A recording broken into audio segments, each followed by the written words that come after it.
on Villanova in previous tries, but against UCLA, the Tigers finally got to wear the glass slipper. Dollar inbounds to Bailey. Bailey, left baseline, shoots. No good. Princeton wins. Princeton wins. They've upset the defending national champion UCLA Bruins. A 43-41 win, and while Carril's 29-year coaching career at Princeton ended the next game when they lost to Mississippi State, the victory versus UCLA is certainly another great moment in tournament history. I'm Kevin Kugler. 97.7 The Zone. Catherine Newton, Elijah Wood, and Sarah Michelle Gellar. Back for round two. Yeah. Ready or not to, here I come. Rated R, under 17 on admitted without parent. Now playing only beaters. Amber and Ian. I haven't heard any conversation about this aspect of the consequences of NIL, where these big programs are having to spend money other places because of NIL that they then don't want to go spend a ton of money playing mid-major. Makes sense. Now everyone's operating with a bottom line. And why are we eating into that when you could come and beat us? Amber and Ian.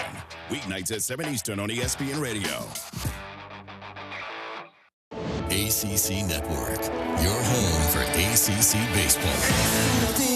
This is as good as it gets. Left center field. Goal! We have the hottest teams in college baseball. Strike 3 call. WZZN, Union Grove, Huntsville, Alabama. 97.7 ESPN The Zone. This is Brent Musburger's VSiN Action Update on 97.7 ESPN The Zone. Drivers who switch to Progressive have an annual savings of nearly $750. Progressive.com. March basketball continues for the Auburn Tigers. They're in the quarterfinal round of the NIT. Tigers hosting the Nevada Wolfpack as 9.5-point favorites today, 154.5 the total. Auburn the betting favorite at 2-1 to win the NIT. Alabama's Nate Oates is 8-1 to be the next head coach at North Carolina after the firing of Hubert Davis after 5 seasons at UNC. Davis 125-54 with the Tar Heels. The Crimson Tide preparing for their Sweet 16 matchup on Friday at the United Center in Chicago as 9.5-point underdogs against Michigan, 175.5 the total. For more, go to VSIN.com. Mike Sennett, 97.7 ESPN The Zone. You need to be more like a dog. Like what you guys are doing. You've got your fingertip on the pulse of your listeners. You guys know what they're talking about. Be a dog. God bless the show. You are the Messiah. We need more dogs. This is the best show on radio. The big dog, Thom Abraham, is here with you. Hey, I see you. I see you, dog. So settle in and get your bark on. That's my dog. Now live. Here he is, the big dog, Thom Abraham. How you doing? How you doing? How you doing? How you doing? How you doing? How you doing? How you doing? Look, I don't speak Spanish. I don't know how to say this, so I'm going to choose my words very carefully. I think you're a psycho. Do you know who I am? I mean, that guy sounds like El McPherson farting into Miles Davis' trumpet.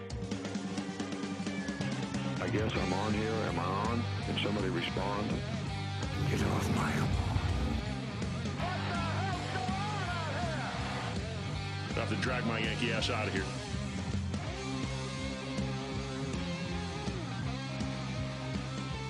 It must be Wednesday.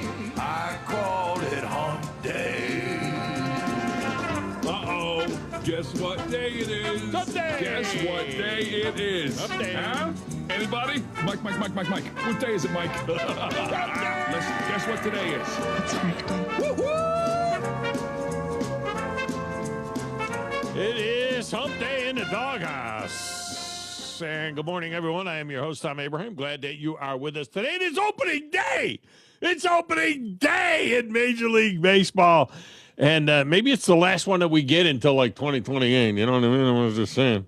I mean, let's hope not. Okay, let's hope that that's not the case. Let's hope that MLB and their union, the MLBPA, let's hope that they can come to an agreement on a deal that makes sense for everyone, and that means dealing with the salary cap that they don't have. That's the overriding issue. It's the salary cap. They need a salary cap and a salary floor. Right now, we have neither. And the system is that the teams, if they go over a certain number, $244 million in payroll, they pay a luxury tax that goes to the teams at the bottom. So those teams, those bottom feeders, have no incentive really to spend money. You've got the Dodgers at $395 million, and you've got the Marlins at $76 million. The Dodgers have players that make more than the entire Marlin roster. Okay?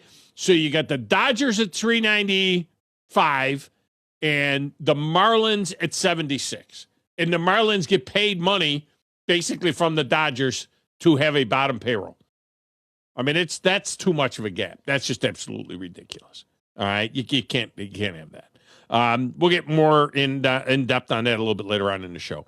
Auburn is on the floor in the Little Dance tonight, looking to punch their ticket to the NIT Final Four. And a football team just finished their fourth practice of the spring. So Justin Ferguson of the Auburn Observer is coming up at the bottom of the hour with our report from the Plains. Pretty good crowds, it looked like, in what I have seen. I mean, the fans are coming out. This will be the third game and the final game of the season that Auburn plays at home. They have a chance to get to 22 wins on the season. This will be their 20th if they can win tonight. And they play in Nevada. They're the only team, they were the number one seed in the NIT tournament, and the only team in the NIT tournament left that is a Power 4 conference team. Okay? So they should win it. If they win, they go to Indianapolis. They play in the famous Hinkle Fieldhouse in the Final Four of the NIT. And so we'll see what happens with that deal. Ferg will join us. Football team was on the field as well. And by the way, an interesting side note, which I'll get to later as well, that I discovered by looking at some video of the football team and some pictures of the football team from practice. And it may alleviate something that is a real pet peeve for me in the NFL. And so we'll get into that as well. And then David Moulton of Miller and Moulton in the Morning will join us at the top of the 11 with his thoughts on the Sweet 16, his thoughts on MLB opening day, maybe his thoughts on Dan Orlovsky's comments about Ty Simpson. I'll get into that as well. Phone lines are open. Feel free to jump in and contribute. 256-576-4977. That number is good wherever and however you consume the show. We got a text window for you as well. We read and react to those on the air. That text window is 732-9TA-SHOW, 732-982-7469. That will get you into the show via text. Again, if you want to make a phone call to the show, which I highly encourage, it's 256-576-4977. That's the way that works. You can also consume the show via video at YouTube. WZZN TV is the channel. You can find that on the Facebook. You can find that on X. One of the best ways to find that would maybe be at my X feed at Thom Abraham Show. And it makes it easy for you to find it there, and you can check it out. And yes, I am wearing a Yankees hoodie because it's the opening day of Major League Baseball. And yes, that is Aaron Judge behind me on the screen. Okay, so we got our rooting interest. Braves don't open until Friday. It's kind of nuts. But just one game today. Just Yankees at the Giants, and it's on the Netflix. I'm hopeful that I can watch from the beginning. I'm going to miss I'm at church for the first hour. The game is at 7:05.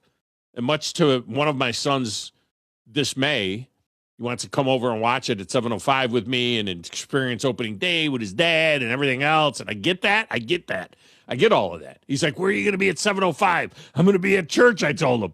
It's our Bible study night. What am I going to do? I'm at church. I said, I'll be home at 8 o'clock, and I'm going to watch it on delay.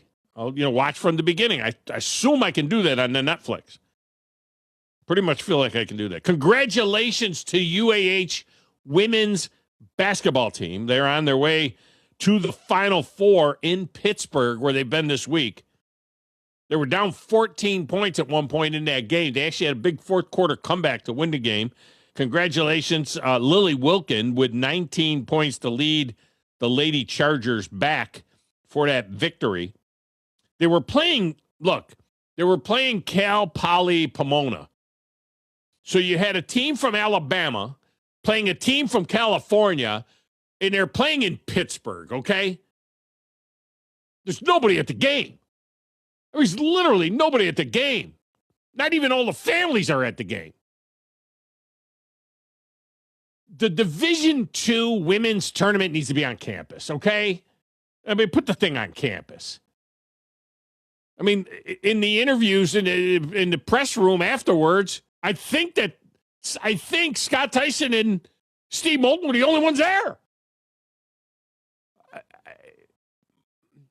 It's just a fantastic thing. I'm glad they're going to the Final Four.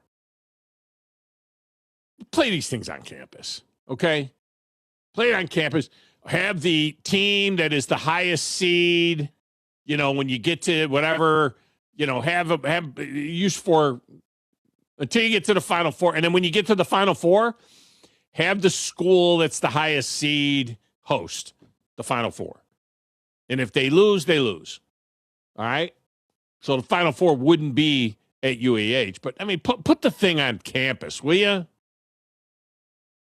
It's a disservice.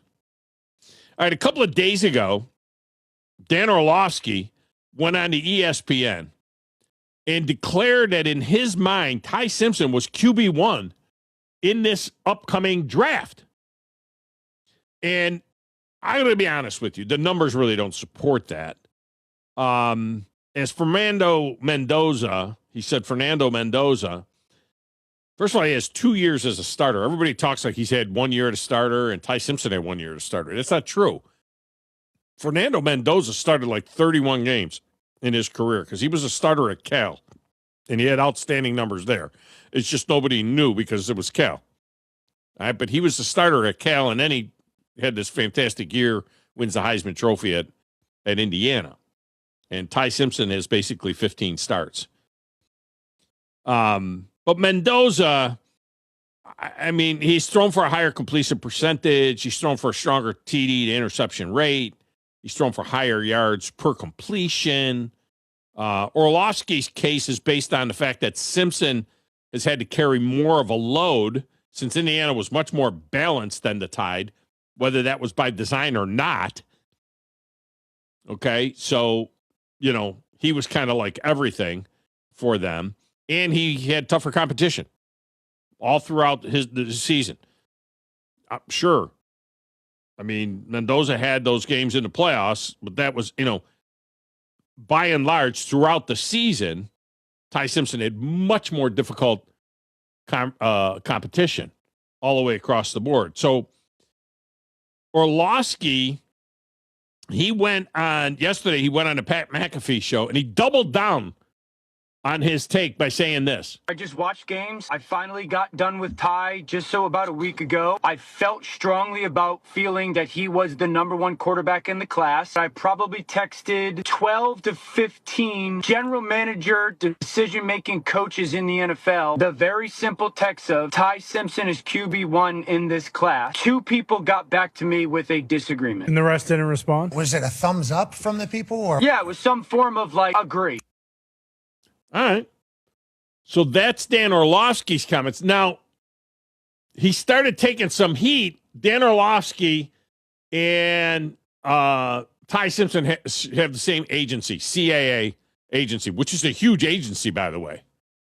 And Ty Simpson has taken some heat, or check that, Dan Orlovsky has taken some heat as to whether or not he's carrying water for CAA, and he had this to say about that. The agents work for us, not the other way around, just so everybody knows. They're employed by us. Respectfully, that's how the business model is. CAA is a very big agency. They have a lot of people. I'm not nearly important enough to CAA financially for them to pay me to say something about a guy who might be the 20th pick in the draft.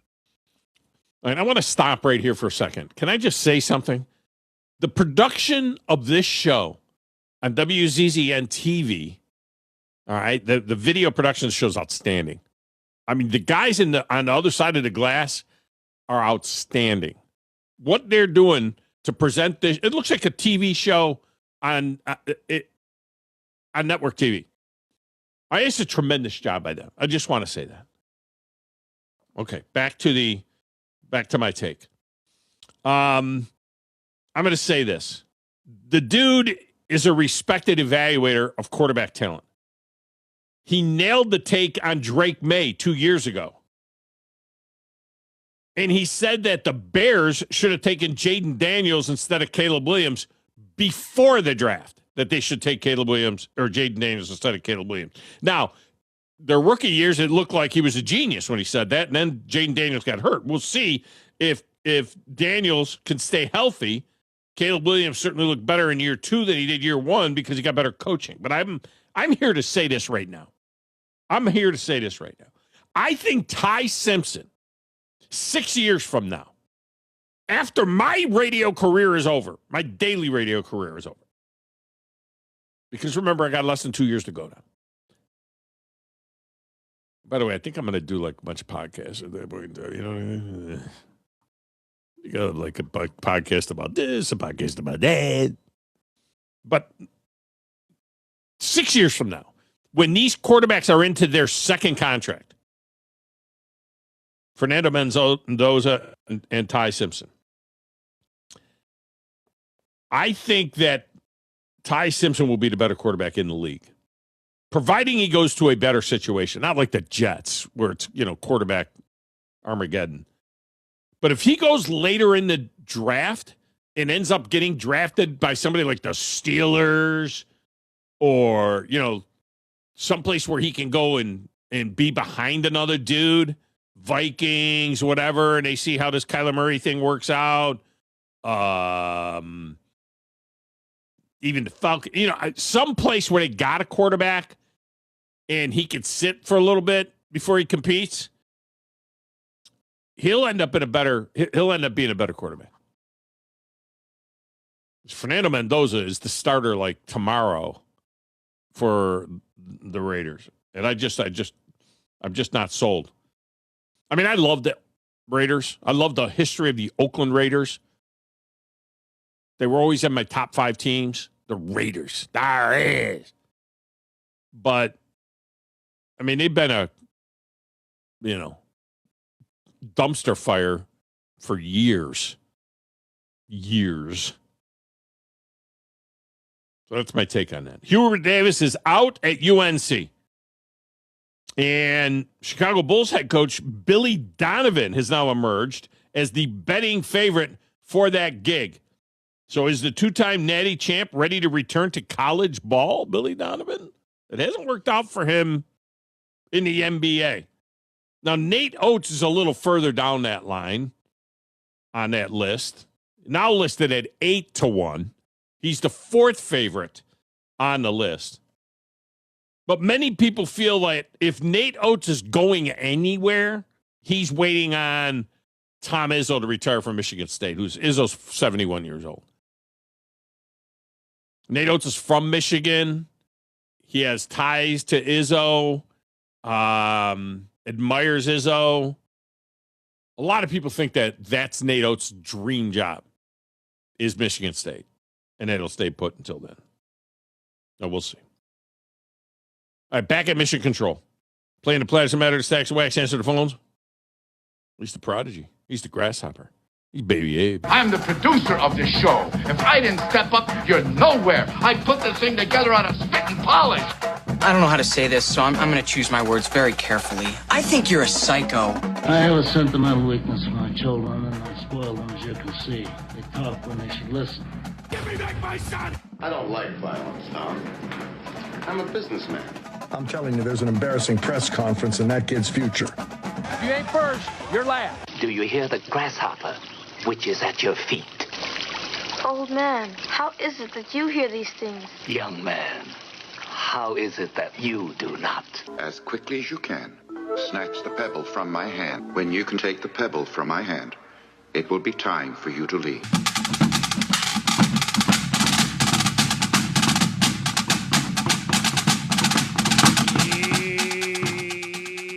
Johnny boy. How you doing there? It's another day in paradise. Can't complain too much, but can't be too full of myself. You know what I'm saying? You know. Well, you could complain. It wouldn't do you any good. But you could complain. Now your alma mater, the UAH, the women in the Final Four. That's cool. But what do you think about my take? Shouldn't they be playing those games on campus? I mean, play those games on campus. This is not something where people from Pittsburgh are going to flock to an arena to see a team from Cal Poly Pomona play a team from North Alabama in the University of Alabama at Huntsville. I mean, it's not, and it's a shame.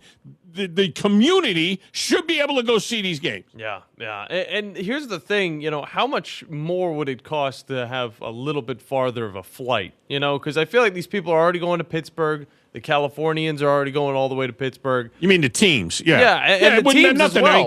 Right, they could have flown to Huntsville just as easily as they could fly to Pittsburgh. You know what I mean? But at the same time, how much of this is important for the people that are actually going to the games compared to the people that are watching it on TV? Because it was on ESPN Plus. Well, that's fine, but wouldn't it be better atmosphere if there was a crowd? Yeah. Than having it be where there's nobody at the game? I mean, it's crazy. It's like, hey, what time is the game? I don't know. What time can you show up? You know what I mean? What is that? Yeah, it seems like it didn't affect UAH, though. They were able to get it done without it's not going to affect the players. But, yeah. Well, it would be cool for the atmosphere, but at the same time, these players like exploring different areas. And that arena they played in last night, it's a cool spot. What is it? DeQueese? Is that how you say it? I have no idea. It's a cool spot, but it's not as cool without all the fans. But big ups for them. It is actually really cool to see them heading to the Final Four. Fantastic. And I feel like not a lot of people really realize how important it is until they played that team from California, which is, of course, on the opposite side of the country. Well, thank God that our flagship station at 97.7 ESPN is carrying the games. No doubt. You know what I mean? I mean, at least people back, home can hear that, but it's put it on campus. That's all I'm saying. I am not criticizing, the deal. I understand why nobody is there. Nobody is there because it's a million miles away from either school. And travel, by the way, not for nothing. Travel, by the way, is very difficult right now. Think about it. I mean, you say, first of all, if you want to fly, you're going to spend 4 hours in line because of the TSA agents that are quitting. And so, you're going to – flying is a nightmare right now for people. And you say, okay, you know what? I'd be better off driving. Oh, okay, go drive at $3.50 a gallon. That's not good. Put the games on campus. The teams earn that. The higher-seeded teams earn that. Put the game on campus. That's my opinion on it. Pretty sure Cal Poly was the higher-seeded team, though. So then that's so. You work the other way it. around. I mean, do UAH people want to go all the way to California if they want to go and see that game? Well, they're not going to Pittsburgh either. So be it. If it's at Cal Poly, then it's at Cal Poly. They earned that. At least there would have been a crowd there. There would have been a Cal Poly crowd there. But, I mean, the neutral site, I feel like, has something to do with I don't even think bit of it. Didn't the Division I women just start playing regionals? Didn't they use? I don't even know if now do the Division I. They don't play the first rounds anymore at the home court like they do in the NIT. Auburn's getting good crowds for the NIT at home. You know what I mean? If they were playing at a neutral site, you think that anybody would be at the NIT regionals? No. Let me get Philip in there. Check that out. Put the crack research team on it. When did the Chicks, Division I basketball, when did they start having regionals at neutral sites? Because I think it was only a few years ago, if at all. All right, Philip is up first. Order of the longest wait. Philip, welcome to the show. How are you? You're getting gas for $3.50 a gallon? I can get it at $3.56 right now in my town still. I know it's on $3.90 something at certain places. Golly. I thought $3.70s in the Huntsville area. $3.56 in my neighborhood is what we got here in our little country town. It's $3.89 here, and we're on the coast. And supposedly it's cheaper on the coast than it is, the more inland you go. Yeah, the national average is around in the 390s right now, but it should start coming down now. We'll come back. It ticks me off because they got the stuff in the ground. It always ticks me off because these stations, the minute something happens, there's a conflict in the Middle East, the price of gas goes up. They got crap in the ground. They got 1,500 gallons in the ground, 2,000 gallons, whatever they've got. They've got tanks full of gas in the ground that they didn't pay these higher prices for. Well, but they immediately start charging us for it. Don't charge me for more until you start buying it for more. You know what's even worse? Is they the don't MLB have on to let Netflix? you use the bathroom. There should be a law. If you sell gasoline, you should have a public restroom. And if your public restroom is not working, you cannot sell gas. You know what's even worse than that? Of every Uber and Lyft driver in America. You know what's even worse than that? MLB opening night being on Netflix.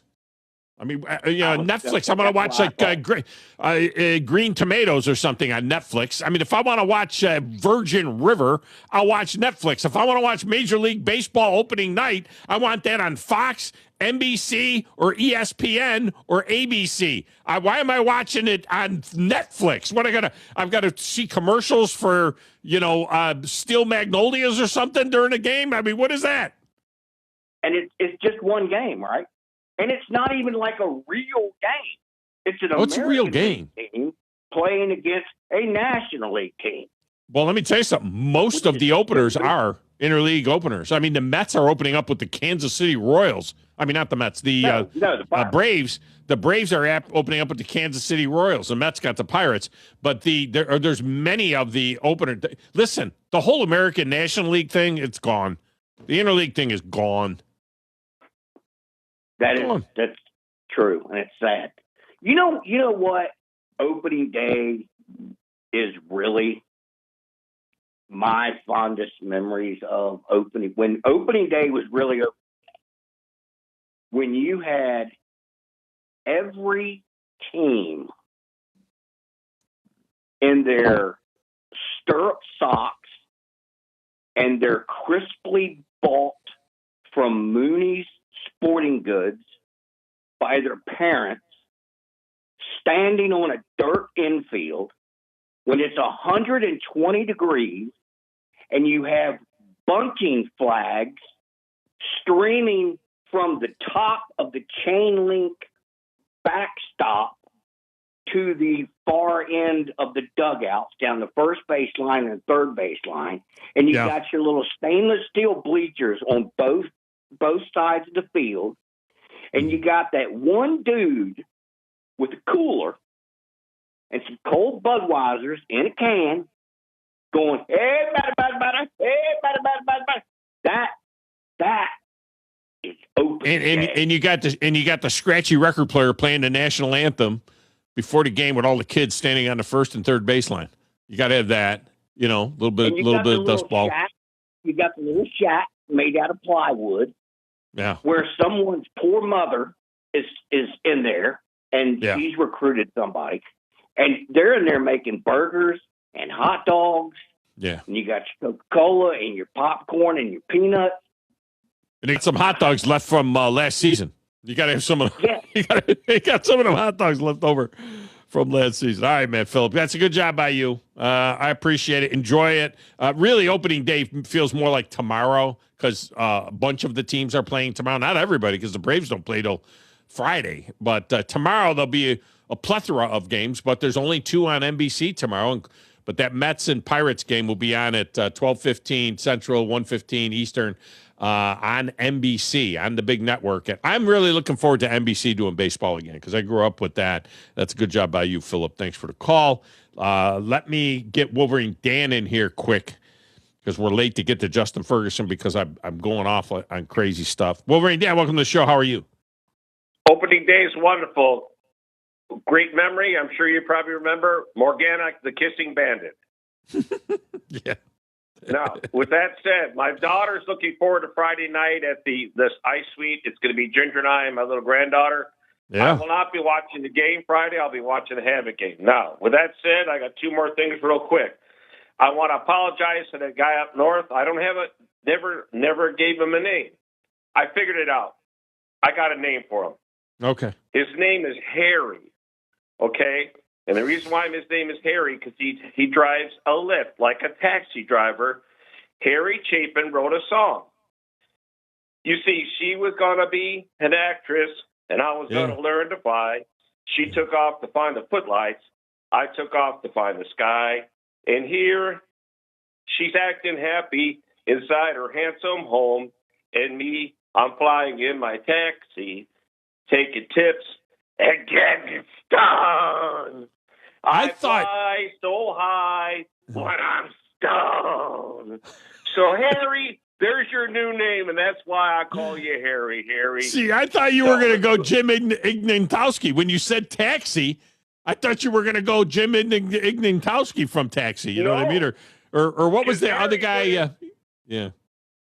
Because Harry's going to flying so high when he's stoned in his taxi. All right, Harry. So from now on, you're Harry. That's fair. Real quickly. Yeah, that's fair.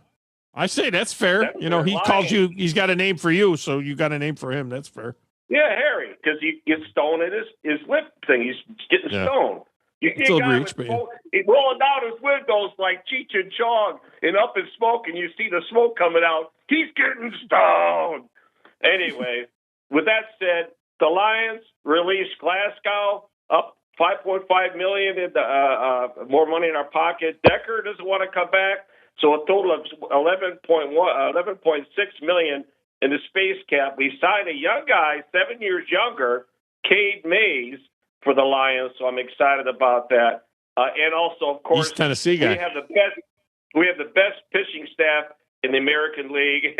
We're the Yankee Slayer. We picked up Verlander and a Farmer Valdez from Houston also. So I think with our pitching staff, Yankee Slayer again this year, bro. Start when you win 24 more World Series, then you can talk about the Yankees. Until then, here we go. Okay. Well, that's what you say about the Red Wings. That's what you always say about the Red Wings. You always refer to all their cups. You always talk about how many cups they have. So. You got more. All right, man. So anyway, all right, appreciate you. Woo. Let's get a break. Come back. Justin Ferguson, Auburn Observer. He's next on the Thom Abraham Show.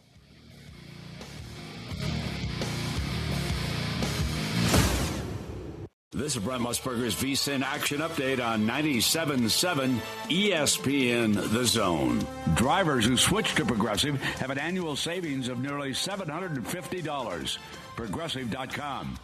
March basketball continues for the Auburn Tigers. They're in the quarterfinal round of the NIT.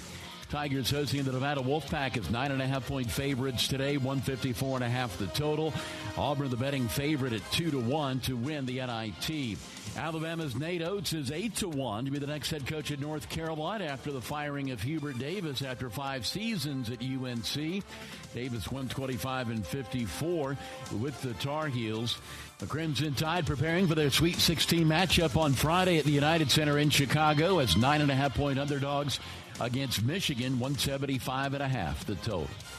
For more, go to VSIN.com. Mike Sennett, 97.7 ESPN The Zone. Hey, I'm Bobby White, and now is your last chance for Truck Month deals at Lynn Layton Ford. Now through the 31st, with your good credit, get 0% financing for 60 months, 0 down, plus 0 payments for 90 days, and $1,000 cash on new F-150s. That's right, final days, 0 for 60, 0 down, 0 payments for 90 days, plus $1,000 bonus cash on all new 25 F-150s. Save up to $5,000 off MSRP on 25 Rangers, $5,000 off Rangers. Save up to $10,000 off MSRP on remaining new 2025 Explorers, up to $10,000 off on Explorer. We've got new Maverick hybrids starting at under $28,000. That's right, new 25 Maverick hybrids are truck month priced for just $27,840, and never any hidden markups or dock fees. Truck month ends March 31st, so don't miss your chance. We hope to see you real soon at Lynn Layton Ford, right in the heart of Ford country, just a mile south of the Beltline in Decatur, or online anytime at LynnLaytonFord.com. It's softball time in Alabama, and the best place for your travel softball team is to play with USSSA softball. Not only for the best travel team tournaments, but for recreational softball tournaments all around the area, as well for your high school level softball team. Plus, the USSSA National Championship this year is at the Gulf Shore in Orange Beach and the Foley Softball Complex. Now, for more information, visit alfastpitch.usssa.com. That's alfastpitch.usssa.com. Buying that perfect home is one of the most important financial decisions you'll ever make, so it's crucial that you have the right partner to help you through the process. Hi, I'm Stuart Evans, Mortgage Loan Officer for Bryant Bank, and I'm here to tell you that we are that partner. We offer a variety of mortgage products to fit your unique home buying situation in a changing rate environment. That kind of hassle-free approach might not be what you'd expect from a bank, but it's exactly what you can expect from us. Give me a call today or visit me at our downtown Huntsville office and let me show you what banking beyond expectation is all about. Bryant Bank Equal Housing Lender, NMLS ID 2428943, member FDIC. You've been paying on that life insurance policy for years, but maybe you don't really need it anymore, or it's gotten a bit too expensive. Well, before you just let it expire, let Neighbors Insurance Solutions share with you some alternatives that you haven't considered. Don't throw away something that still may have great value for you. If you want to learn more about what Neighbors Insurance Solutions can do for you, call 256-763-7693. A death benefit could be a life benefit. Learn more at 256-763-7693. The Orthopedic Center. It's in the name.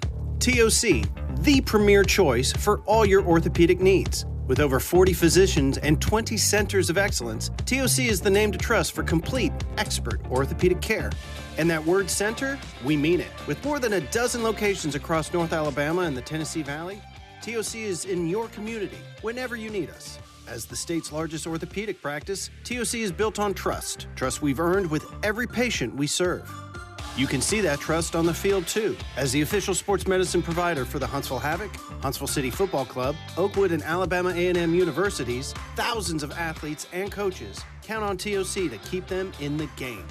From student athletes to unexpected injuries, our urgent ortho clinics offer prompt, expert care. No appointment necessary. So remember, when it comes to your health and mobility, trust the name that says it all.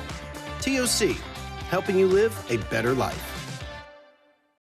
97.7 ESPN The Zone. This segment of the Thom Abraham Show is brought to you by USSSA Softball. If you're looking for a great tournament to put your team in, your high school level softball team in, you need to check out alfastpitch.usssa.com and find out where the best tournaments are. Anywhere throughout North Alabama, they've got great tournaments. Go ahead and check it out. alfastpitch.usssa.com. That's alfastpitch.usssa.com.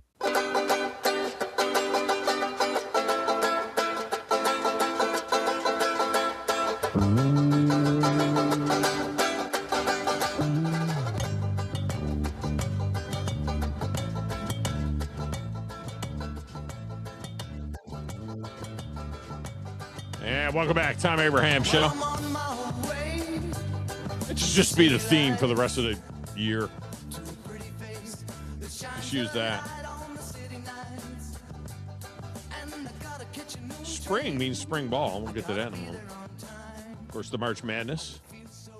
Big dance. And the little dance that's been going on as well, the NIT tournament. Auburn, the favorite to win the NIT. They're the last Power 4 team standing. And tonight they get Nevada, and they got an excellent chance to move on and go play at the Hinkle Fieldhouse and go to the Final Four of the NIT. Joining us to talk about that and spring ball is Justin Ferguson of the Auburn Observer. Ferg, welcome back, man. By the way, he's not only on the Neighbors Wealth Management Hotline, but he's also joining us on WZZN TV, so you can see his smiling face there. Ferg, how you doing? I'm all right. How are you, Tom? I am fantastic. All right, let's get into some stuff here. First of all, it appears from the photos that I've seen at the Auburn Observer, there's a decent crowd showing up for these NIT games at Auburn. Yeah, the first one wasn't great. I mean, it was a weird Tuesday night at like 9:00 tip off, but they played Sunday evening at about 5, and it was a better crowd for sure. And yeah, it was a good turnout. Everybody would rather see Auburn, in the NCAA tournament. That's their goal. That's their standard. So there is a little bit of a disappointment there for sure. But yeah, it's been a decent crowd, and I think Auburn's going to need another one of those tonight. Another later tip at 8 to beat I think a pretty good Nevada team that comes from a really good Mountain West Conference, and I think is pretty balanced. Steve Alford's one of the best in the business. Been doing this a very, very long time. So Auburn's going to need all the help they can get, I think Wednesday, even as the favorite to beat this Nevada team and come through like they did in the first 2 games. And with that, they would move on to Indianapolis and go to the Final Four of the NIT. They're a prohibitive favorite now, like a 2-1 favorite to win the NIT. How important would that be? It would be 22 wins on the season, ending on an uptick. I don't know. Do you hang a banner? I guess you hang a banner, NIT champion. I don't know how that works, but I don't know. But how important in the big picture is this for the program and for Stephen Pearl, who needs to get as many games under his belt, as possible and build some momentum? Yeah, I mean, it's been huge. I think there were some questions when Auburn, accepted the bid to the NIT, because not a lot of high majors do this anymore. There were only 4 in this field this year, and they're, like you said, they're all out, heading into the quarterfinals at this point, except for Auburn. But it's a first-year head coach. It's a team that really struggled at the end of the regular season, so there's an opportunity to kind of, finish on a higher note, have the outlook of this season look a little different. And then, it's a young team as well. There are only 2 guys on this roster who couldn't come back and play college basketball next season. So you're getting more reps for those guys as well, and that's been a big thing. So, I mean, yeah, it's a young program. It's year 1. It's an opportunity to kind of build and move forward as a program. And I think they've taken advantage of it so far. Obviously, you win here, you get to go to Indy, like you said, and play an opportunity to get a title, to get maybe a banner. I don't know what that would end up looking like, for Auburn, but yeah, it's just it's really, really valuable because a lot of teams, they have the disappointing finish that Auburn had to the regular season, and then it's over, right? And then it's all right, turn the page.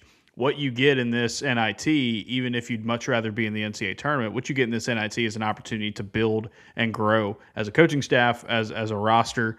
And it'll be interesting to see, we've seen in this first couple of NIT games, there's been some young guys on this team really break out and, start playing some better basketball. And, you wouldn't have had that if you had just decided to stay at home after you didn't make the tournament. And there is a risk. I mean, can you imagine if they'd have lost that game to South Alabama? I mean, they were down double digits, in the first half against South Alabama. If they lose that game to USA, man, does it get noisy in the offseason. So there was that risk. Yeah, there definitely was a risk. Nobody wants to be, Kentucky. What was it, 2015? Kentucky loses to Robert Morris in the first round. That team was a preseason number 3. They were the defending national champions. And yeah, you don't want to, people still remember that when they think of the NIT. So yeah, Auburn had that risk. And really, I thought it was interesting. Stephen Pearl said, there was a ton of disappointment. There was a ton of frustration after they didn't make the tournament. And he felt like that first half against South Alabama, it was going to be hard to get those guys up.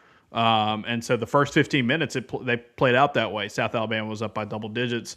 And it kind of took them getting some shots there late in that first half and get some stops, and you get into the halftime locker room, you got a little bit of momentum, you look around at each other, it's like, all right, guys, can't change the past. We're not getting into the tournament. We are where we are at this point, so let's try to make the most of it. And I really think in the last 3 halves, Auburn has done that. Hasn't been perfect, obviously. This is a team that's had its issues this season, and that's continued in the NIT. But, it's making lemonade out of lemons, and I think really since that first 15 minutes, once they kind of got over the disappointment of, oh, we're not playing in the big dance this year. Dang it, we're in the NIT. They did a really, really good job, I think, of playing hard and playing together against some tricky teams like South Alabama with the way they run that really funky zone that they do. Seattle had a top 20 defense in America this year, and Auburn hung 91 on them. And then you get it tonight against Nevada, which, like I said earlier, it's a pretty balanced team, good on both ends of the floor, got a really experienced head coach. So, I mean, you've got to play hard at the very least to beat these kind of teams, even if you are the favorite, even if you are the high major left standing. Yeah, Justin Ferguson with us here from the Auburn Observer. And I don't think in the long run, I mean, again, you don't want to lose that game to South Alabama, but in the long run, Keshawn Murphy deciding not to play, bailing, the senior center, your starter there. I don't think that that's the worst thing in the world, because you look at the way, that's an opportunity for younger guys to step up, somebody else to step up and develop. And so I don't know that was, it kind of reminds me in a little bit of the Aiden Holloway situation, where Alabama's been playing with their hair on fire without Aiden Holloway. Everybody else steps up. So Keshawn Murphy decides not to play in this thing. And, somebody else has to step up, and I think that's huge. It has been. And I think in this last game against Seattle, you saw, Sebastian Williams-Adams, the freshman, who had hit kind of a freshman wall, really, in the second half of SEC play. He goes 6 for 6 from the field and has a really excellent game. Did a really good job of taking advantage of that opportunity, and he's not a natural center. He's 6'8" and has been playing more of the forward this season for them. But it's an opportunity to get him some more reps and some more opportunities to go, and they do that. And then you see some other guys in this.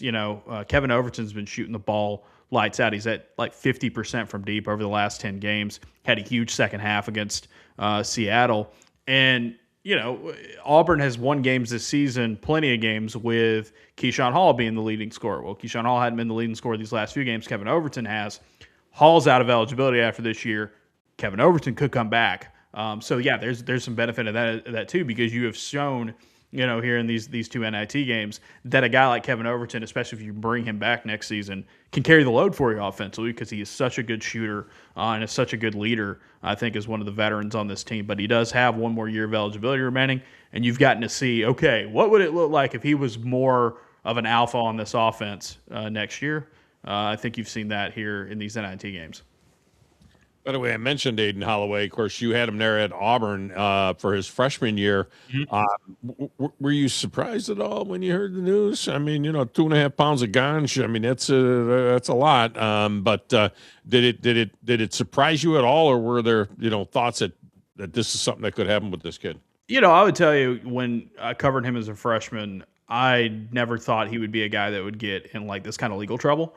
He was a nice kid, and did what he was supposed to on and off the floor. He just had a tough first season at Auburn, and I think he goes to Alabama, and it's a better fit for him with their scheme. But yeah, I was surprised. I was surprised that there were, you started hearing some rumblings during the SEC tournament week where it's like, Aiden Holloway might be getting in trouble legally, and I was surprised because he's a guy that I wouldn't have expected that of him. So it was kind of a shock to me, knowing the kid I knew a couple years ago during that freshman season at Auburn.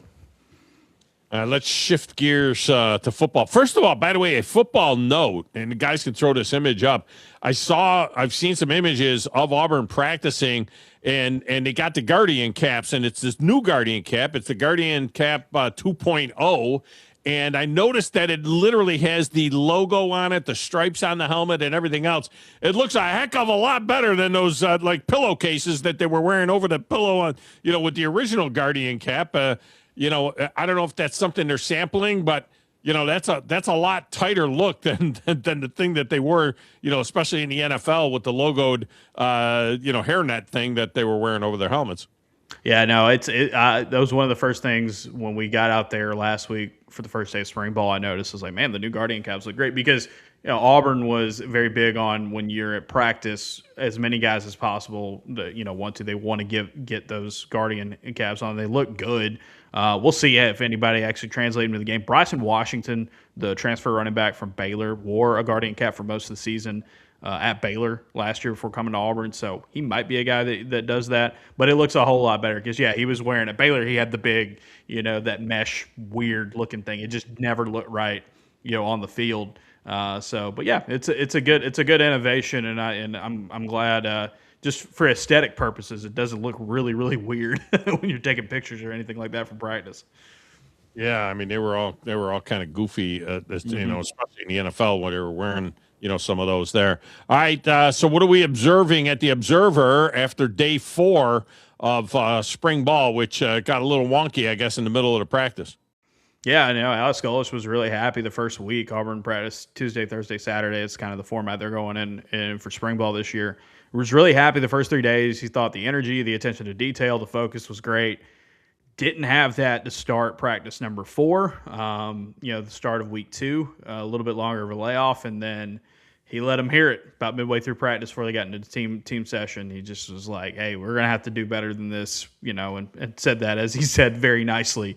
You can probably read between the lines there what that probably entailed. But, yeah, I thought for, the first couple of weeks of spring practices, a lot has been made from Alex Golesh about building a culture. This is how we do things. This is what we're going to be about. The X's and O's, the personnel stuff, all that's going to come in time. But when you're in these early days of practicing, you want to set a standard. You want to establish this is who we're going to be. This is who we are. And these Auburn practices that we've seen and got to hear about and watch a little bit, it's been a lot of constant motion, constant energy. It's real amped up because that's the way they want to play. That's the kind of style Golesh is bringing to the table. And so when you dip below that standard, I think yesterday was kind of a reminder for these guys. It's like, no, it's got to be like this all the time because this is how we're going to play. So they did a good job of kind of bouncing back from that after practice, or in the second half of practice. But you could tell Golesh is going to be a real stickler about this kind of stuff. That how you practice is going to be how you play, and it's got to be relentless because that's the only way Auburn's going to be able to survive the style, the very aggressive offense and defense that they want to play this season. No doubt about it. Justin Ferguson has been our guest. Ferg, we appreciate you so much. Will you go to Hinkle Fieldhouse if Auburn goes to the Final Four of the NIT? I will be there. Yeah, I'm looking forward to it if Auburn can get there. I've always wanted to cover a game in Hinkle. Auburn was so the final is in Gamebridge, which is where the Pacers play. Auburn played Purdue there earlier this season. It's a great venue. But when I found out, hey, Hinkle's going to get the semis, all right, let's get Auburn there because I've always wanted to go to a game there and cover a game there. So we'll see. They got to take care of business against Nevada tonight, though. No, I think they should be able to do that for sure. All right, Ferg, appreciate you as always. Great stuff. Yep, thank you, Tom. Justin Ferguson. All right, we get a break. We'll come back and wrap up hour number 1, set you up for hour number 2 next, right here on the Thom Abraham Show.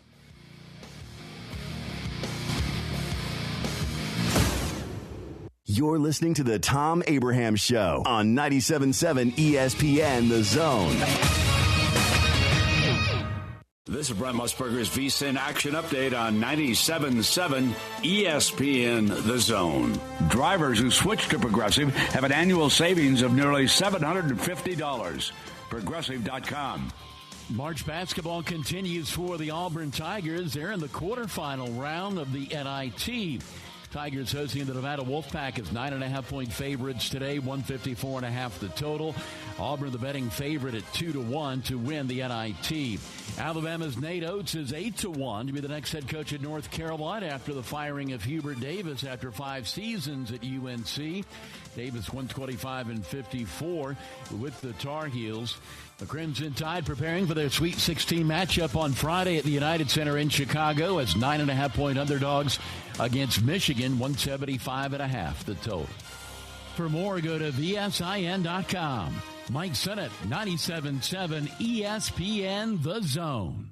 Now is the time to sign up for the Eagle Installation WZZN Charity Golf Tournament to benefit the Make-A-Wish Foundation. This year's event is the morning of April 20th at Cherokee Ridge, and each member of the winning team not only gets the championship belts, but a full year membership to Cherokee Ridge. Breakfast and lunch are provided, plus tremendous prizes and a chance to win $100,000. Cost is $800 a team or $200 per individual, and corporate sponsorships are available. Send an email to 977WZZNevents@gmail.com to reserve your spot today. If hunting and outdoor recreation are your passions, it all starts with the right property. That's where I come in. I am Bo Butler with Southland Realty and Auction, a hunting and recreational land specialist and a Jackson County native who sees land through a hunter's eyes. Just as you trust your guide on a big game hunt, you can trust me to find the perfect property for you. Thinking of selling? Let me help you make your land attract buyers. Remember, Bo knows land. Call me at 256-609-0512. No representation is made that the quality of legal services to be performed is greater than the quality of legal services performed by other lawyers. A wise man once said, if you take care of old folks and children, everything in the middle will take care of itself. Hi, I'm Danny Aldridge, lawyer in Alabama and Tennessee. In the next 20 years, the number of those folks over 65 years of age will more than double. In our golden years, the most important goal is to be treated with dignity and have control over doing what makes you grateful with those you love. At the Aldridge Law Firm and the Legal Town Center, we're dedicated to help you with these goals, and we'll be there when life throws you those inevitable curveballs. Let us assist you with your legal needs, whatever they may be or become. You may reach us by phone at 256-534-3188 or online with Dan at danaldridgelaw.com. Just remember, we're here to help. Whether it's personal injury, wrongful death, fraud and cheat, or estate planning made complete, we're here to help. You took the first step and quit smoking, but even former smokers may still be at risk for lung cancer. That's why SaveByTheScan.org wants you to know about a new low-dose CT scan that can detect lung cancer early. It takes only 60 seconds and could save your life. You took the first step, now take the next. Visit SaveByTheScan.org for a simple quiz to see if you're eligible and talk to your doctor about screening.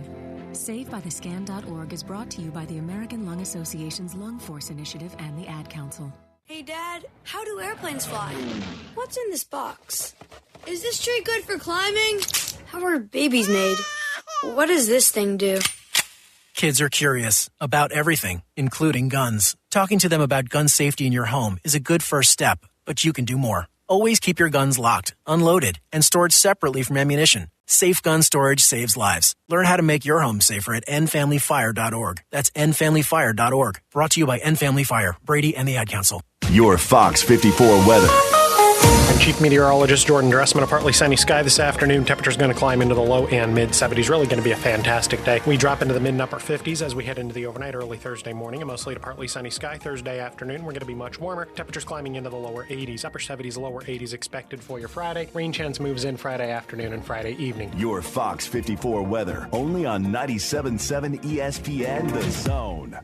This segment of the Thom Abraham Show is brought to you by Mike Owen and Owen Home Appliance. Mike has over 25 years experience in the appliance industry, and since 2017, Owen Home Appliance has served customers in the Tennessee Valley with a focus on quality products, affordable prices, and excellent customer service. Owen Home Appliance also prides themselves on community involvement as well. They get involved in all kinds of things, sponsoring local teams and events and so on, and they make sure that you get the right appliance at the right price. It's Owen Home Appliance.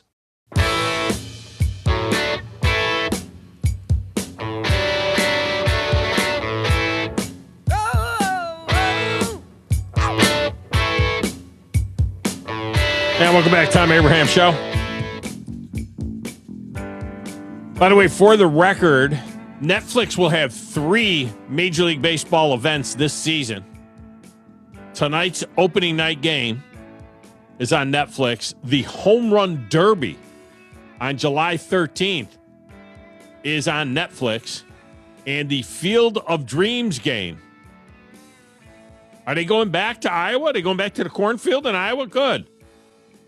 Phillies and the Twins, August 13th. That's on Netflix. From Dyersville, Iowa. A little bit of a bucket list thing. Is that a bucket list thing for anybody to go see the Field of Dreams field? I wish they played the game on the actual field from the movie. They got that field over there, and then next to the Field of Dreams field from the movie, they built an actual, like minor league facility, Major League Baseball field. All right, coming up, David Moulton will be joining us. He's going to be on WZZN TV, but he's on the road. I mean, he's going to pull over. We'll see how that works out. If we don't like it, we'll put him on the phone. That's the way we roll. All right, we'll return right after this with more of the Thom Abraham Show. Specializing in simple and affordable rentals, McCurry Van and Car Rental can make sure you have just the right vehicle for your next family vacation, weekend getaway, or if you just need transportation while your vehicle is being repaired. McCurry carries Ford Transit vans and Mercedes Sprinter vans, trucks and work vans, and more. And they offer discounted rental rates for long-term rentals. Now with 4 locations: Athens, Muscle Shoals, Coleman, and Huntsville. Log on to McCurryRentals.com to make your reservation now. That's McCurryRentals.com. It's softball time in Alabama, and the best place for your travel softball team is to play with USSSA Softball. Not only for the best travel team tournaments, but for recreational softball tournaments all around the area, as well for your high school level softball team. Plus, the USSSA National Championship this year is at the Gulf Shore in Orange Beach and the Foley Softball Complex. Now, for more information, visit alfastpitch.usssa.com. That's alfastpitch.usssa.com. These days, saving time is important, and saving money is even more so. That's where Eagle Masonry and Insulation comes in. Over the years, Eagle has expanded their services to meet the needs of folks like you in our area.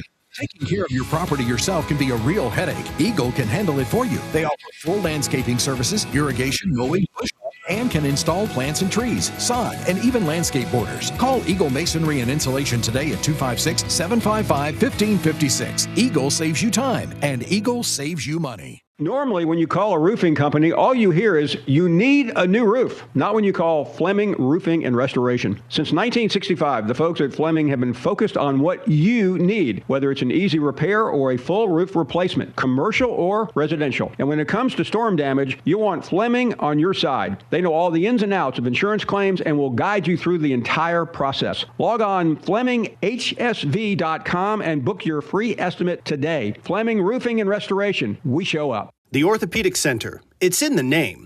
TOC, the premier choice for all your orthopedic needs. With over 40 physicians and 20 centers of excellence, TOC is the name to trust for complete, expert orthopedic care.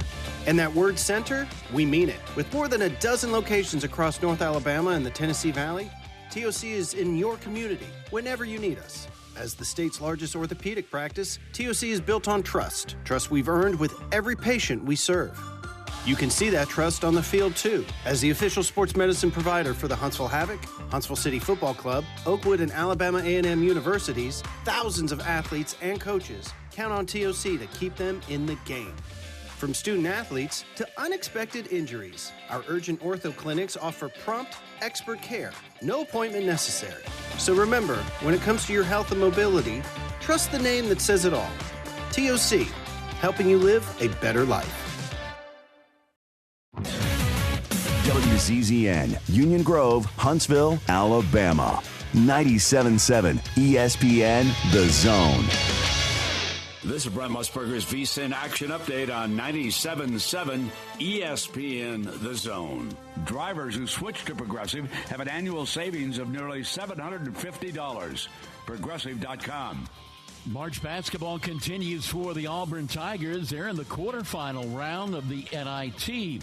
Tigers hosting the Nevada Wolfpack as 9.5-point favorites today, 154.5 the total. Auburn the betting favorite at 2-1 to win the NIT. Alabama's Nate Oates is 8-1 to be the next head coach at North Carolina after the firing of Hubert Davis after 5 seasons at UNC. Davis 125-54 with the Tar Heels. The Crimson Tide preparing for their Sweet 16 matchup on Friday at the United Center in Chicago as 9.5-point underdogs against Michigan, 175.5 the total. For more, go to VSIN.com. Mike Sennett, 97.7 ESPN The Zone. The segment of the Thom Abraham Show is brought to you by the Orthopedic Center, longtime friends of the show. To be honest with you, it's been about 20 years that we have been hooked up with TOC, and they just do such a great job. They service the Huntsville Havoc, Alabama A&M, most of the high schools in the region. They got 13 locations all throughout the Tennessee Valley. So if you have an orthopedic problem, if you're considering professional care, really, TOC, it's the only logical choice. You need to contact TOC. Make your appointment. When you need them, they're there. Always in the Tennessee Valley, TOC. You need to be more like a dog. Like what you guys are doing. You've got your fingertip on the pulse of your listeners. You guys know what they're talking about. Be a dog. God bless the show. You are the Messiah. We need more dogs. This is the best show on radio. The big dog, Thom Abraham, is here with you. So settle in and get your bark on.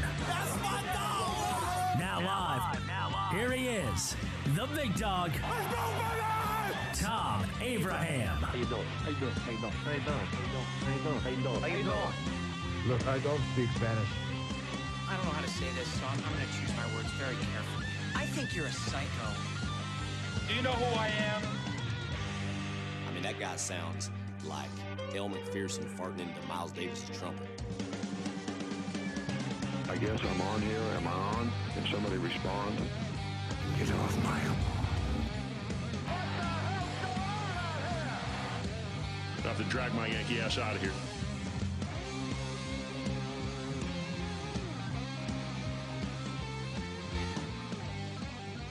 It must be Wednesday. I called it hump day. Uh-oh. Guess what day it is? Guess what day it is? Huh? Anybody? Mike. What day is it, Mike? Let's guess what today is. It's hump day. Yay!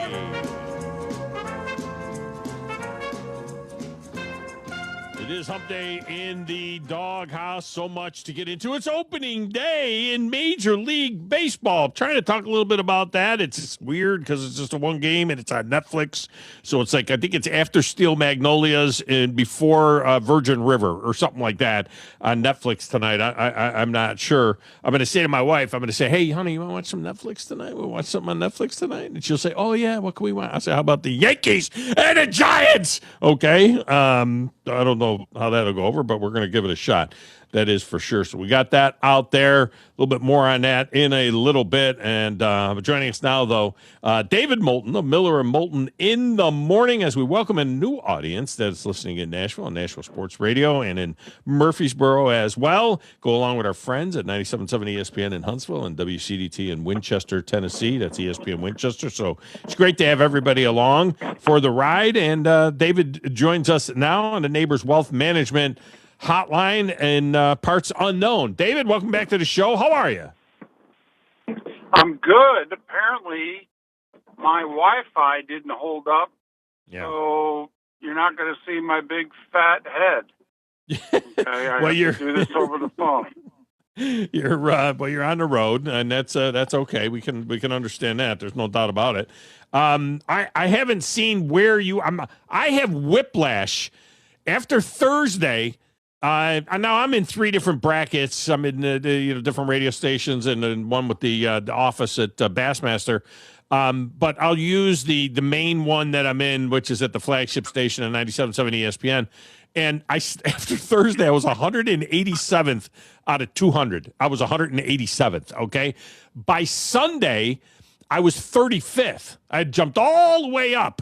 And then when Alabama beat Texas Tech and UCLA lost, I fell back to 99. So that's where I am now. I'm just mid. I'm right in the middle of the pack here, getting ready for Sweet 16. But I've got a lot of teams left. I'm in pretty good shape, I think, the rest of the way. How are you doing on your bracket? Well, I don't know where I rank, but I know I have 11 of the Sweet 16, 7 of the Elite 8, all of my Final Four, and I got Texas to the Sweet 16. That's, what I'm hanging my hat on. But I counted also on UCLA beating UConn, which then had me advancing Michigan State out of that region. So that's probably, and going to the title game. So I'll do okay if Arizona cuts down the nets, because I don't know how many people picked Arizona. But, unless Michigan State also goes on a big run, I don't think I'm going to win anything. Yeah. There is a decent amount of people that have Arizona. Hey, you guys back in the studio, find David. What's the name of your team? What did you call your team? I think I'm Moulton 00. Moulton 00, not to be confused with the other Moulton, which is, I forget what he calls his. Guys, find Moulton 00 and see where he is in the rankings on this deal. Of course, the shocker, there were a number of shockers. The UNC loss, which cost Hubert Davis's job. We'll get to that in a moment. But Florida, the first number 1 seed to go down, came into the tournament hot. Nobody I don't remember was saying a whole lot about Todd Golden's arrogance and how he's what he is last year when they were going like 36-4 and winning the national championship. But, oh, my goodness, he has gotten pounded since they lost that game. And it's Iowa. And a lot of it is justified. Forget about the arrogance. Why press? Why press at the end of that game there? I mean, I'm picking them up at half court. I'm making them give Iowa credit for making a shot. But, it's all or nothing with that press. You beat the press, it's 3-on-2 at the other end, and good night.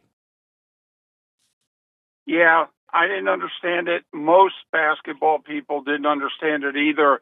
I would have understood him double teaming the point guard if he said the purpose of him picking the defense that he did and his strategy was to keep the ball out of the point guard's hands, have them inbound it to someone else, and then he was going to foul that inexperienced person, and at best they'll make the 2 free throws and tie the game, and then he'd still have 4 to 6 seconds to potentially win it, but also he was banking on them not making both free throws. Iowa was only 62% for the game at that point, shooting free throws.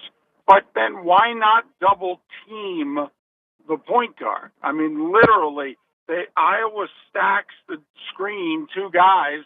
Well, he's either going to come off it to the left or to the right. Why don't you put 2 defenders, one on the left, one on the right, and double team him to deny the pass to him? I didn't understand that. It was not important to guard the inbounder. It was important not to let the point guard get the ball. And, Tom, people were just waiting. Golden had not screwed up a game where you could come back and criticize him for. A lot of people had taken, notes and were waiting because he is very arrogant. All right. And a lot of people were like, boy, when I get my chance. Well, they got their chance, and they got it when he blew a second-round game to an inferior team. And so, yes, he was already making top 5 most unlikable coaches lists, and now he did something to screw up, and yes, they came out of the woodwork. I don't know that it's going to change his. By the way, for the record, you're 80th, and you are 10 points ahead of me. You're in a tie for 80th. I'm with the group that is in 100. As I said, right in the middle of the pack with 460 points. So you're 10 points ahead of me. I have Duke. You have Arizona to win it all. So that's where we stand. Does this mean I get a T-shirt? You may. That's really all I'm in this for is to get a T-shirt. Well, when it's over with, okay, and when it's all said and done, I believe there'll only be, maybe a dozen T-shirts that I got to come up with. We'll see. I do have 7 of my Elite 8. I got 7 of my Elite 8, and I've got Duke over Michigan. So in other words, but when St. John's beats Duke Friday, where do you think you're going to finish? Oh, I'm gonna be in trouble. I'm gonna have to call the T-shirt guy and ask him to up the order. Oh, if that happens. That's gonna be bad if that happens. And then the other one would be, I didn't anticipate. I thought that once Aiden Holloway was suspended, I didn't think they could beat Texas Tech, even though Texas Tech didn't have their guy. Alabama. I mean, Charles Barkley dropped a roll tide. He thinks right from this point going forward, he thinks Alabama's gonna win the national championship. They're the biggest underdog of any of the games that are coming up in the Sweet 16 against Michigan. It has fallen from 10.5 to 9.5, but that's still a big number. They got to shoot. If they shoot, they shot 45% from 3. If they shoot 40%, Michigan's going to have to do something late in that game to win the game. I don't know that it's a great matchup for them. But my rooting interest will be with Alabama, but I have Michigan in the national championship game. So my bracket interest is with Michigan. Well, there's no doubt they need to do 2 things. They need to shoot the 3 at over 40%, but even if they do that, they could lose this game on the glass. So, Michigan size and the way they attack inside, that I think is something that Alabama is also going to have to contend with, even if they have the lead, because I don't know how many stops they're going to get if they keep giving up offensive rebounds. So, but, to me, Bama's a lot like Wisconsin, in which, when Wisconsin hit their threes, they beat 4 top 10 teams in the country. And I think, and Nate Oates can coach. I mean, let's not, pull any punches. He can coach. But they got to hit threes first, and then they got to figure out a way to keep them off the glass. So Hubert Davis gets himself fired, and that was coming. it's been 74 years since they went outside of the Tar Heel family for a coach there. I don't know who's left that they could pull in if they wanted to stay in that, in the family. Every time a blue blood job like that opens up, Alabama fans get a little nervous because of Nate Oates. There is a prevailing wisdom that Nate Oates is waiting for Tom Izzo to retire. He's a Michigan guy, and he's a Tom Izzo guy. They have a connection, and some people think that that's his dream job. So having said that, it makes me think of Billy Donovan. I mean, a lot of people are talking about Billy Donovan. Is he ready to come back to the college game? The thing that shocked me when I was researching that was that Billy Donovan is 60 years old. I mean, how old are we getting? Billy Donovan is 60 years old. I couldn't believe that. But do you think there's a chance that Billy Donovan, who just hasn't had the success in the NBA, of course he had at Florida, is there a chance he comes back to the college game? I guess there's always a chance. I'm surprised he hasn't been fired by the Bulls because that clearly hasn't worked out. Whether it's his fault or not, it hasn't worked out. It almost worked out in Oklahoma City. Remember, he had a 3-1 lead on Golden State, and Westbrook and Durant choked for him. I mean, how much different his NBA resume could be if they had pulled that series off. But I don't think so. I don't think, by the way, Nate Oates is a North Carolina guy. I think the trouble that some of his players have gotten in and how he's handled some of it, I think takes him off the board for North Carolina. Now, the Kansas job, if Bill Self retires for health reasons, I think that's a very different story. And if Kentucky opened up, which it won't, I think they would call in a heartbeat. But I don't think he's on North Carolina's short list. I think the Iowa State guy is going to end up getting the North Carolina job. Yeah, that could happen. When Kentucky opened up before, Oates said he wasn't interested in it. They did want to talk to him. He wasn't there. I think the Michigan State thing I think that's going to be the exit point. That's the one that's going to be tough. That's going to pull at the heartstrings for him because he's a Michigan guy and he's an Izzo guy. Him and Izzo, they've done a lot of things with Izzo, and he considers Izzo his mentor. So, I think that one is, how much longer does Tom Izzo go? He's 71 years old. But I do think it's very different replacing John Calipari and replacing Mark Pope. That's a great point. Yeah, there's no doubt about that. I can't remember, this whole Cinderella thing, we talked about is Cinderella dead, and it certainly feels that way. I mean, I don't feel like Texas is really a Cinderella. They're an 11 seed that's in this thing. I think Iowa and Nebraska have the lowest payrolls. They're both at $7.2 million. The highest payrolls are $11 million. Michigan and a couple of the others are at that point. But having said that, and I've always said this about Cinderella in the tournament, Cinderella's great until you got to watch a game with Cinderella in it. It's like, I really want to watch this game. Friday, Duke St. John's, Michigan, Alabama, UConn, Michigan, and Iowa State, Tennessee. That may be the best 4-game day that I can remember. All right. I'm not saying best ever because I don't like superlatives. I can't remember a better day from 7 o'clock to midnight that is better than those 4 games back to back to back to back. What do you think? Well, the DC regional alone, I mean, what is it? 18 Final Fours and 6 national championships just from the 4 coaches.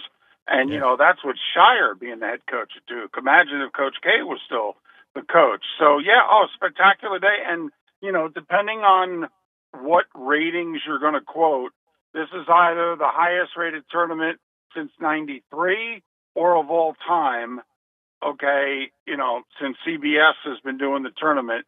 And, yes, Tom, you're totally right. Cinderella makes for a great story until the second week of the tournament, when the ratings are garbage.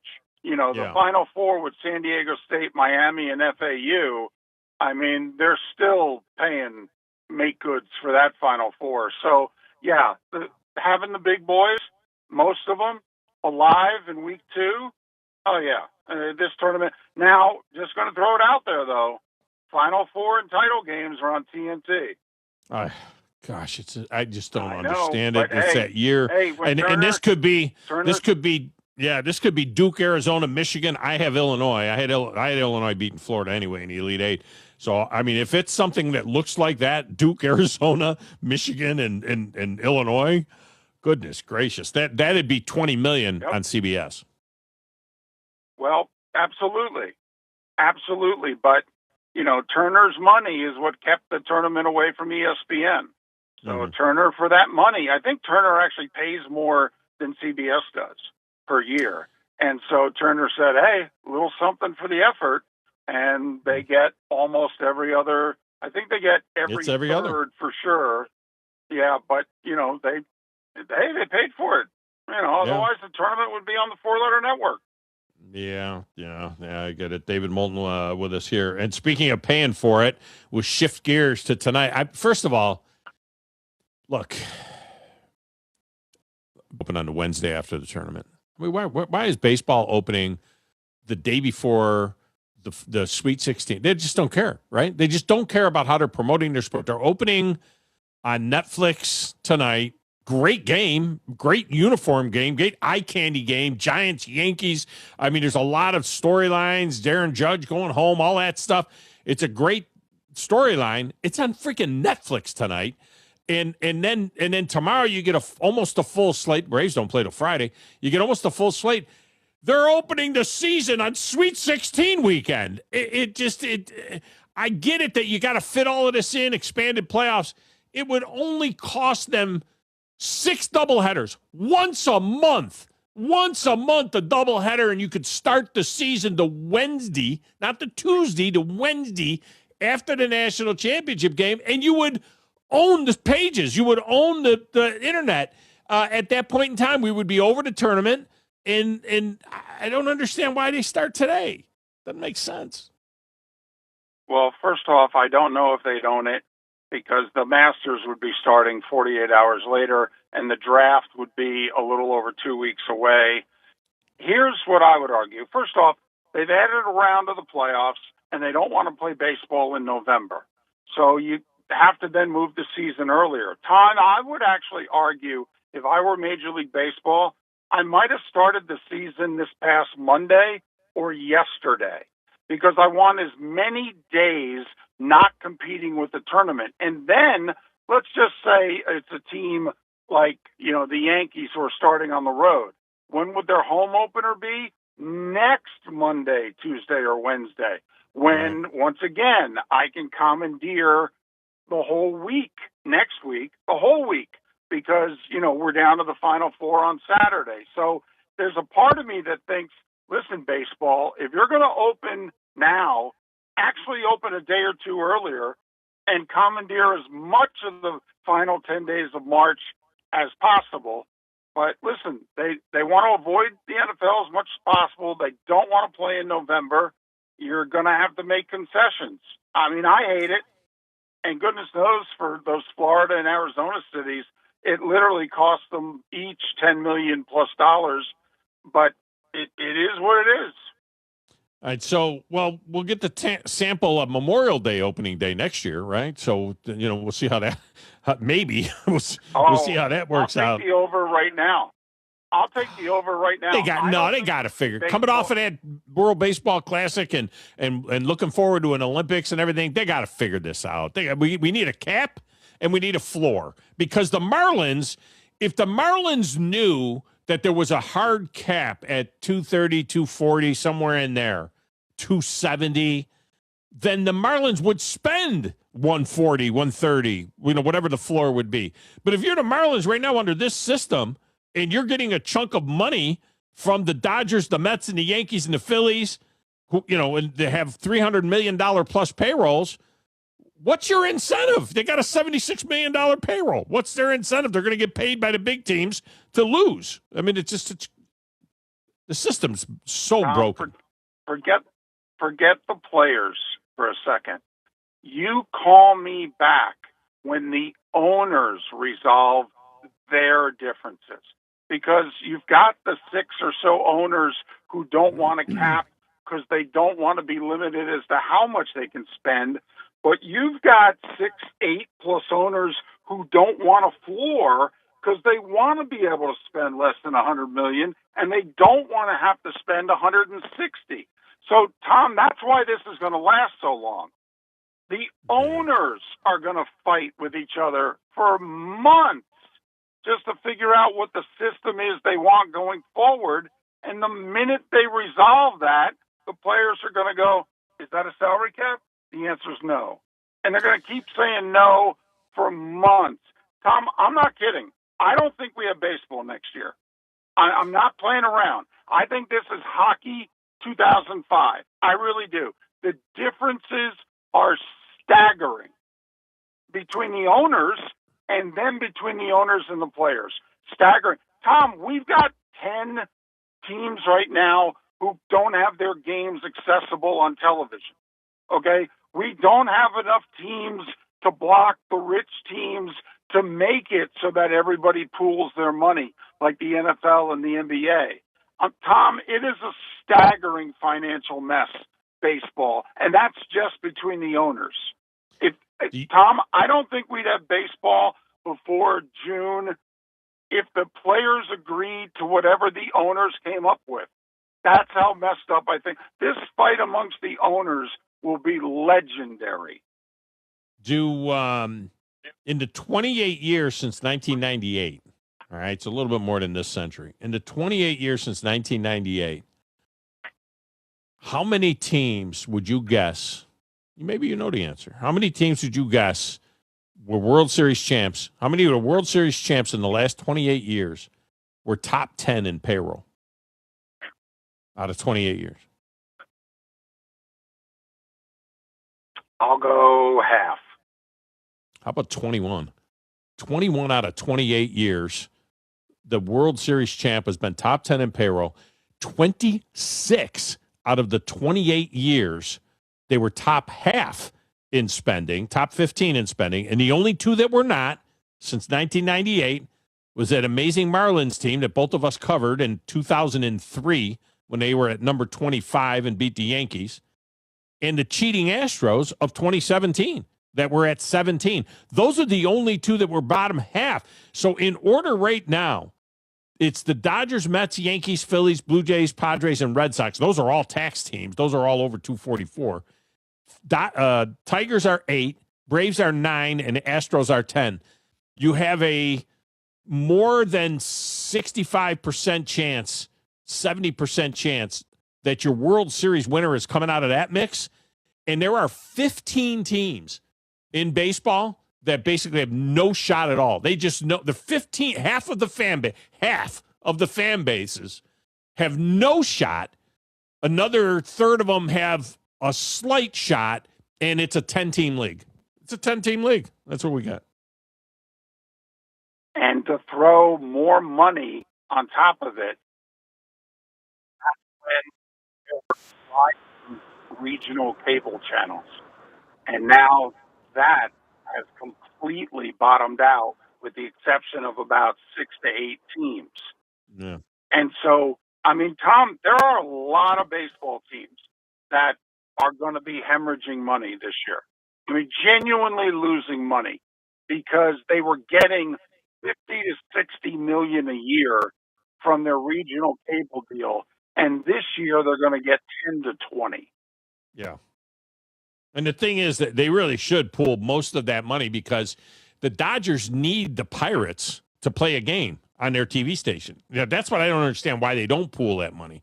I get that it isn't a national thing. I told you, I watch my teams. I like to watch of course, I watch the Yankees every night, and I want to watch the Braves, but I'll tell you what, I'm paying $170 right now for MLB.TV. I'm paying $170 for that. They want another $100 for me to watch Braves TV.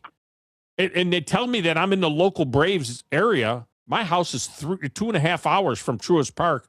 We have listeners that are 4 or 5 hours from Truist Park that can't watch their regional team, the Braves, unless they pay $100 on top of the $170.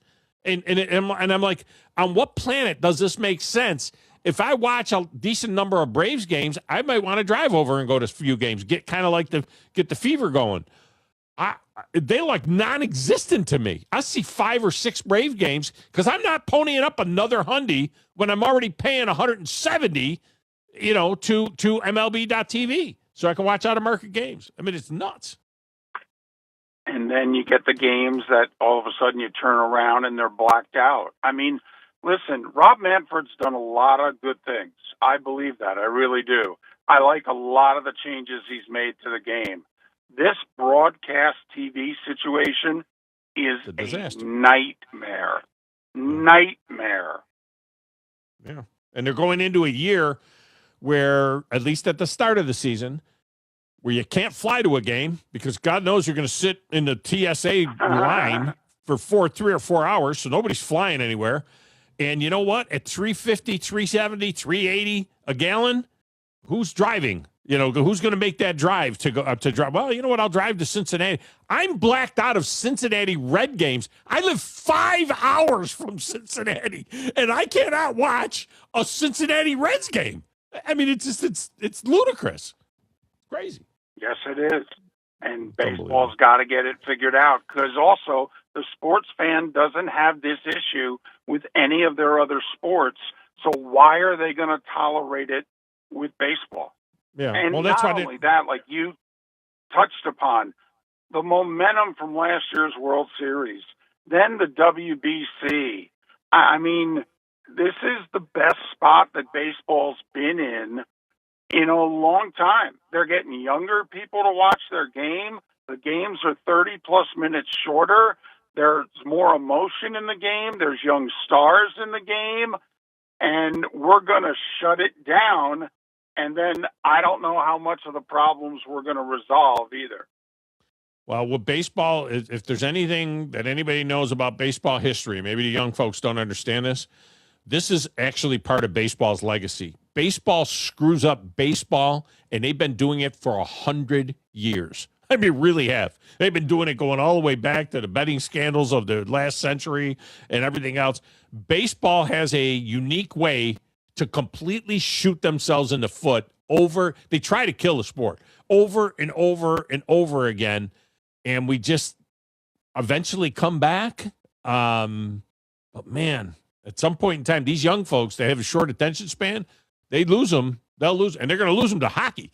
You know what I mean? I mean, something it's got some juice and some action, and it just I don't know. It doesn't make any sense to me.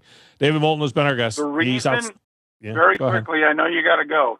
The reason hockey got away with their shutdown was that when it was over, the fans took a look at all the changes and said, "Oh, this was in the best interest of the sport.